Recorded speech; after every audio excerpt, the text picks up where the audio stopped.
Bonjour, dans cette quatrième et dernière étape de l'échange entre Archicad et Revit, nous allons voir l'export IFC d'un fichier technique.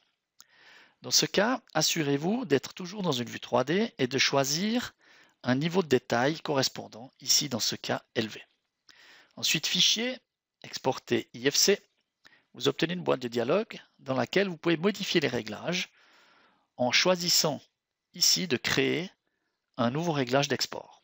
Donc ici, on va lui donner un nom, de sorte qu'on puisse le réutiliser à chaque fois qu'on aura besoin de faire un export. On utilise ici le MVD IFC 2x3 Coordination View 2.0.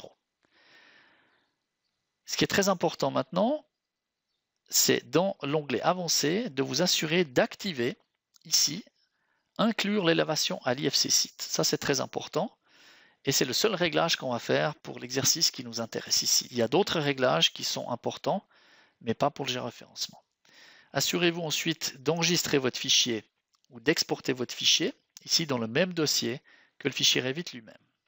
Le temps d'export peut être variable en fonction du nombre d'objets et de la taille de ces derniers. Ici, on a peu de choses, donc ça s'est passé très très vite. On va maintenant contrôler que l'export s'est bien passé en ouvrant ce fichier IFC, le voici, et on va s'assurer que le géoréférencement est bien correct en cherchant et sélectionnant l'objet 3D qui matérialise le géoréférencement du fichier ELEC.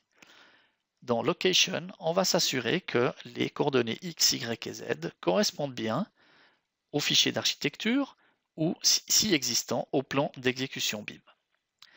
Ce qu'on peut encore faire pour s'assurer que tout est correct, c'est d'ajouter, en plus du fichier ELEC qu'on vient d'ouvrir, d'ajouter donc le fichier d'architecture qu'on va chercher ici en ajoutant au projet le fichier d'architecture qui est ici. Et on s'aperçoit, si on se place à l'endroit du géoréférencement, qu'effectivement, l'assemblage s'est passé correctement. Vous pouvez également contrôler que vos éléments modélisés sont corrects. Ici, on va afficher que le rez-de-chaussée du modèle architectural et on va faire la même chose. On va ajouter maintenant le rez-de-chaussée du modèle électrique en le sélectionnant ici